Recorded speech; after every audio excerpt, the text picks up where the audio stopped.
तानपाद किसे कहते हैं? जिसके समाज में प्रतिष्ठा हो, जिसे समाज स्वीकार करे। इनकी पत्नी सुनीति है और इनका बेटा जो है वो ध्रुव जी है। अच्छी गृहस्थी चलती है, और गृहस्थी चलती है अच्छी पत्नी मिल जाए तब। पत्नी अच्छी है, सुनीति है, नीतिवान है, कोई अतिथि आ जाए तो सर नहीं तो दुखता। आजकल तो कोई अतिथि आ जाए तो कहती है कि मैं नहीं बनाऊंगी, होटल से मंगा लो। अब पहले नियम था कि कोई 12 बजे रात आ जाए तो प्रसन्न होती थी। पहले की माताओं को देखो, 10, 25, 30 साल पहले जाकर के कोई अतिथि आता था तो प्रसन्न होती थी, भगवान आ गए। अब लिखा रहता है अतिथि कब जाओगे। अब लिखा रहता है पहले तो अतिथि आपका स्वागत है, अब घर पे लिखा रहता है कुत्तों से सावधान। द्वार पे क्या लिखा रहता है अभी नहीं सुने आप? नए नए बड़े बड़ी कोठियों में क्या लिखा रहता है? कुत्तों से सावधान। अब पहले कितने सुंदर नाम लिखे होते थे। तो कई बार तो मन में शंका होती है कि यहां रहता कौन है। तो पहले ऐसी परंपरा थी महाराज कि पहले कोई अतिथि आता था तो देवियां खुश होती थी, लेकिन अब जो है खुश नहीं होती है, नाराज हो जाती हैं। कोई संत आ गया, कोई अतिथि आ गया। लेकिन सुनीति जो है, सुनीति का स्वभाव ऐसा है कि सत्संग करने वाली हैं, घर को उन्होंने स्वर्ग बना दिया है। और उत्तानपाद भी बड़े खुश हैं। ध्रुव बालक है और वो भी बहुत समझदार बालक है। एक दिन उत्तानपाद जो है गए जंगल की तरफ। उनकी भेंट जो है एक देवी से हुई, सुरुचि से, और उस देवी को उत्तानपाद लेकर के अपने घर आ गई और गांधर्व विवाह कर लिया। सुरुचि कहती है अगर इस घर में सुनीति रहेंगी तो मैं चली जाऊंगी। पहले आपको अपनी पत्नी को घर से निकालना होगा। और उत्तानपाद ने अपनी पत्नी सुनीति को घर से निकाल दिया। 5 वर्ष का बालक है ध्रुव। अपने बालक ध्रुव को लेकर के वो चली गई जंगल में, कुटिया में रहने लगी, सत्संग करती हैं। एक दिन जो है तो ध्रुव जी कहते हैं कि मैया मैं अपने पिता से मिलना चाहता हूं। ध्रुव जी ने कहा तो माता ने नहीं रोका। जब ध्रुव जी गए उत्तानपाद की गोद में बैठना चाहे तो सौतीली मां ने अपमान करके उतार दिया गोद से। बोले कि अगर तुम्हें एक गोद चाहिए, ये सिंहासन अगर तुम्हें चाहिए तो तुम्हें मेरी कोख से जन्म लेना पड़ेगा। उसके लिए तुम तप करो, भगवान का तपस्या करो, भगवान को प्रसन्न करो। और जब भगवान प्रसन्न हो तो वर मांगो कि मैं सुरुचि के कोख से मेरा जन्म हो। बहुत कष्ट हुआ ध्रुव जी को। दौड़े दौड़े अपने माता जी के पास आए और माता जी से कहा कि सौतेली मां ने हमारा अपमान कर दिया है, हम जाएंगे जंगल, भगवान का तप करेंगे। माता ने नहीं रोका और 5 वर्ष का बालक ध्रुव आज जो है जंगल की तरफ चल दिए, तप करने जा रहे हैं। 5 वर्ष का बालक है, अभी कुछ नहीं जानता भगवान के विषय में। नारद जी को चिंता हुई, नारद जी मिले। नारद जी को, संत को देख करके ध्रुव जी ने प्रणाम किया और प्रणाम किया। नारद जी ने ध्रुव जी को आशीर्वाद दिया है। बोले बेटा कहाँ जा रहे हो? बोले हम भगवान के दर्शन करने, भगवान को प्रकट करने, भगवान का तप करने हम जा रहे हैं। अपने जप से, अपने तप से भगवान को हम मजबूर कर देंगे, प्रकट कर देंगे। 5 वर्ष का बालक है। नारद जी ने परीक्षा लिया। बोले बेटा जंगल मत जाओ, जंगल में शेर रहता है, जंगल में ऐसे जानवर रहते हैं, आपको नुकसान पहुंचाएंगे। तो ध्रुव जी ने कहा कि भगवान की सत्ता को हम हर जगह स्वीकार करते हैं, कुछ भी हो हम जाएंगे। नारद जी के मन में दया आ गई, करुणा वात्सल्यता प्रकट हो गई। नारद जी ने कहा, बेटा तुम संस्कारी हो ये बात तो पहले पता चल गई थी, लेकिन तुम श्रद्धावान भी हो, तुम ज्ञानवान भी हो, तुम भक्त भी हो, और तुम ईश्वर की सत्ता को स्वीकार भी करने वाले हो। तो बिना गुरु के तो भगवान मिलते नहीं, तुम क्या करोगे? किस भगवान को प्रकट करोगे? किस भगवान की उपासना करोगे? किस भगवान को पुकारोगे? इष्ट कौन है तुम्हारा? नारद जी ने गुरु दीक्षा दिया। ओम नमो भगवते वासुदेवाय, इस मंत्र को नारद जी ने ध्रुव जी को दिया कि बेटा जाओ वृंदावन चले जाओ, यमुना में स्नान करना और जा करके भगवान का तप करना, और मेरे आशीर्वाद से तुम्हें भगवान की प्राप्ति जरूर होगी। और 5 वर्ष का बालक यमुना में स्नान किया है, और स्नान करके देखिए 5 वर्ष के बालक हैं, एक बात चुभ गई, एक बात चुभ गई। और हमें जीवन में कोई कितनी भी कुछ कहता रहे, कुछ भी कहता रहे, कोई गाली देता रहे, कोई उलाहना देता रहे, कोई कुछ भी करता रहे, हम क्यों नहीं यार, मतलब हमारे अंदर चेतना क्यों नहीं जागृत होती? कई बार पति पत्नी की लड़ाई हो जाएगी तो पति हरिद्वार भाग जाएंगे, अब फिर एक आध दिन रुकेंगे या 6-7 घंटा रुकेंगे, बोलेंगे चलो लड़ाई ही तो की है, चलो लौट चलते हैं। कुछ क्षणिक वैराग्य होता है, फिर हम लौट आते हैं। इसलिए तो मैया इस मार्ग में ना लाखों लोग चलते हैं, लेकिन कोई बिरला ही पहुंचता है, एक आध लोग नहीं। सब जहां समोसे के साथ चटनी खाए तो सब भूल जाता है भगवान भगवान। सुंदर मालपुआ खाए, सुंदर पकौड़े खाए, क्यों मैया? दांत नहीं है फिर भी खाए, खाना तो पड़ेगा। तो ये सब खाए ना तो भूल जाते हैं। विष्णुर माया भगवती यया सम्मोहितम जगत। ये पता है किसका प्रभाव होता है?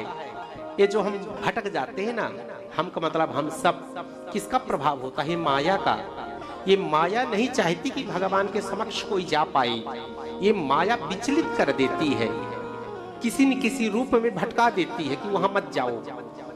लेकिन वो मायापति के पास पहुंचने के लिए माया को दरकिनार करना पड़ेगा, उसको स्वीकार नहीं करना है आपको, उसको दुत्कार देना है, उसको हटा देना है, तब मायापति के पास आप पहुंच पाओगे। वैसे तो नामुमकिन है, इम्पॉसिबल है। तो भगवान कि देखिए छोटा सा बालक है,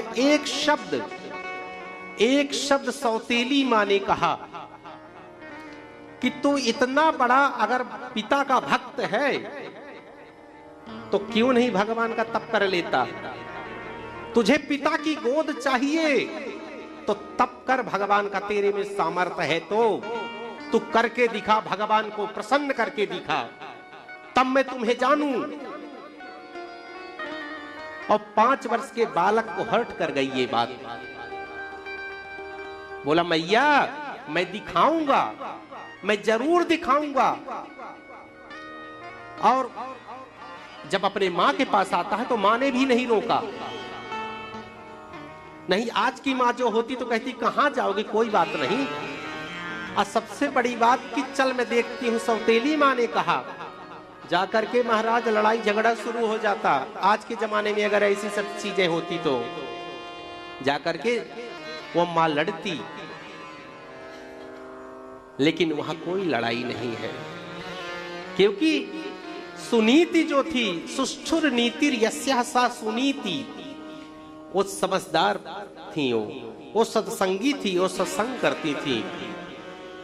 सत्संगी व्यक्ति थोड़ा सा इन उलझनों में कम पड़ता है, वो भगवान पे ज्यादा विश्वास करता है, ज्यादा यकीन करता है, ज्यादा झुकाव भगवान की तरफ होता है। और भगवान की तरफ जब चलते हो ना,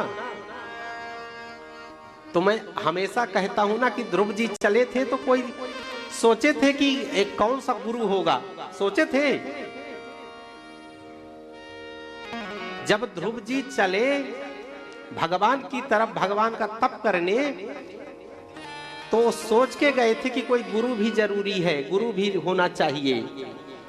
लेकिन भगवान ने गुरु की भी व्यवस्था कर दी, किए कि नहीं? भगवान ने गुरु को भेज दिया। कैसे गुरु को? नारद जी को।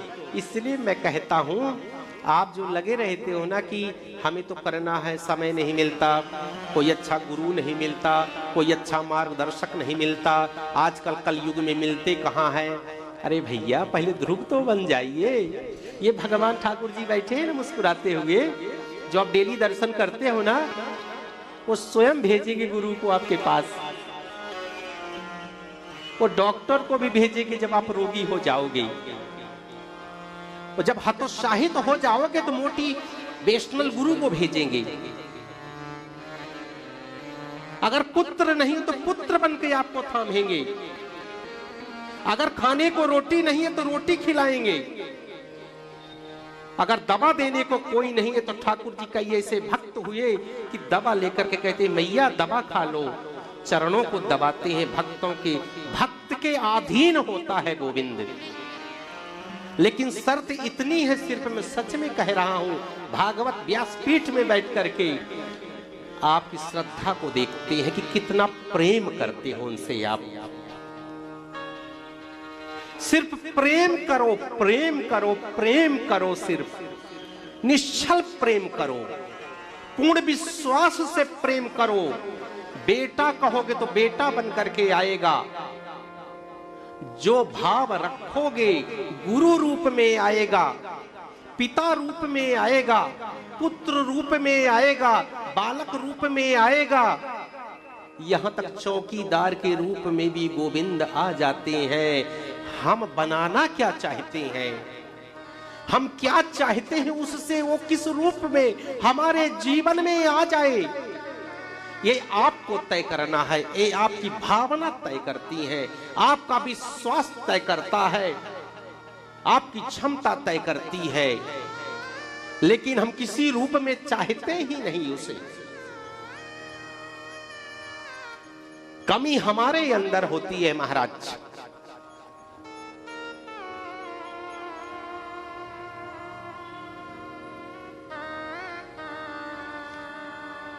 ध्रुव जी की जो है नेत्र भगवान को देख रही हैं। एक छवि जो है ध्रुव जी ने, भगवान की छवि कितनी प्यारी है, त्रिभंग ललित है। देखिए, सावले सलोने हैं, घुंघराले बाल हैं, बड़े बड़े नेत्र हैं।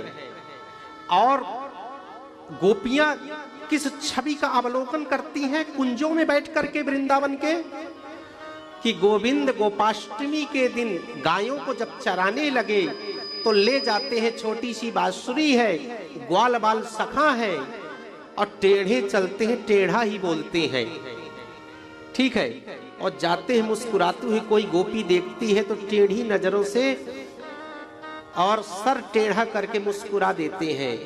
किसी को भाभी कहते हैं, किसी को सखी कहते हैं, किसी को प्रियसी कहते हैं, किसी को प्रियतम कहते हैं। अपने मित्रों के साथ चले जाते हैं, लेकिन जब लौट करके आते हैं गोविंद, तो उनके चेहरे पे ये जो धूल है ना, धूल चिपकती है और पसीने से चमकने लगती है मोतियों की तरह। उस छवि को गोपियां अपने हृदय में बैठा लेती हैं, और उसी छवि को आज जो है ध्रुव जी ने अपने मानस पटल पे बैठा लिया। जब हम ईश्वर की उपासना करें, इसीलिए मैं कहता हूं इष्ट एक होना चाहिए। हर जगह मत भटको, इष्ट एक रखो। ठाकुर जी को मानते हो तो ठाकुर जी को ही मानो, ताकि अंत समय में पुकार सको। ये मत कहो कि हम सबको मानते हैं, ये अन्याय है, ये मान्यता गलत है, ये शास्त्रोक्त पद्धति के खिलाफ है। सम्मान सबका करो। जैसे एक गुरु होता है, एक पति होता है, सम्मान सबका करो, सब संतों का करो, लेकिन गुरु भगवान जैसा होता है। एक ही इष्ट होना चाहिए, उसी से हम रो दें, उसी के सामने हंसने लगें, उसी के सामने नृत्य करने लगें, उसी को हम गोद में बैठा लें या उससे कहें वो हमें गोद में बैठा ले, उसी को हम झांकी हृदय में बैठा लें, उसी को देखते हुए जप करें, उसी को देखते हुए अपने समस्त निवेदनों को निवेदित करें। हम इष्ट होना चाहिए। 2 या 3 इष्ट नहीं होते महाराज, इष्ट एक होता है।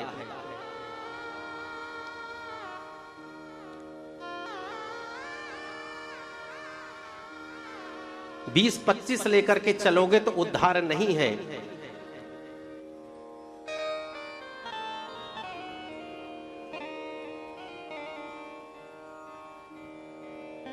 ओम नमो भगवते वासुदेवाय। ध्रुव जी ने मंत्र शुरू किया, यमुना में स्नान किया। यमुना भक्तिक स्वरूपा है।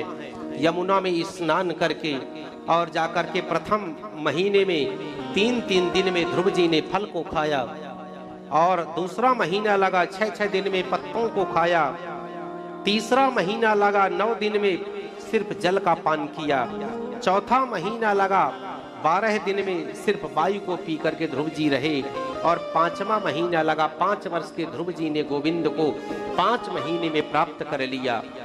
सांसों को रोक दिया। 5 महीने में सबकी सांसें रुक गईं। सभी देवता भगवान नारायण के पास गए, नारायण से प्रार्थना करी। भगवान ने कहा ये मेरा भक्त है, चिंता मत करो। तो ब्रह्मा जी ने कहा, सभी देवताओं ने कहा कि आप जो है अपने भक्त को दर्शन दे आओ। भगवान ने कहा मैं ध्रुव जी को दर्शन देने नहीं, ध्रुव जी के दर्शन में करने जाऊंगा। और आज जो है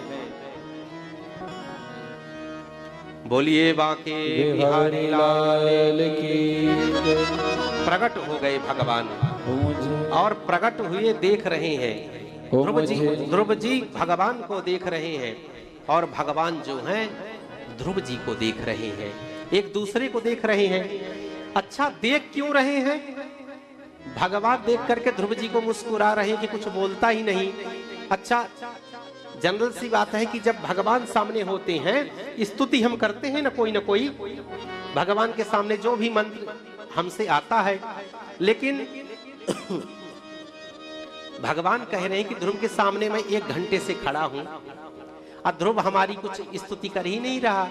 ध्रुव जी भी मुस्कुरा रहे हैं कि भैया जब हमसे कुछ आए तभी तो करें, हम जानते ही नहीं कुछ, तो क्या करें हम।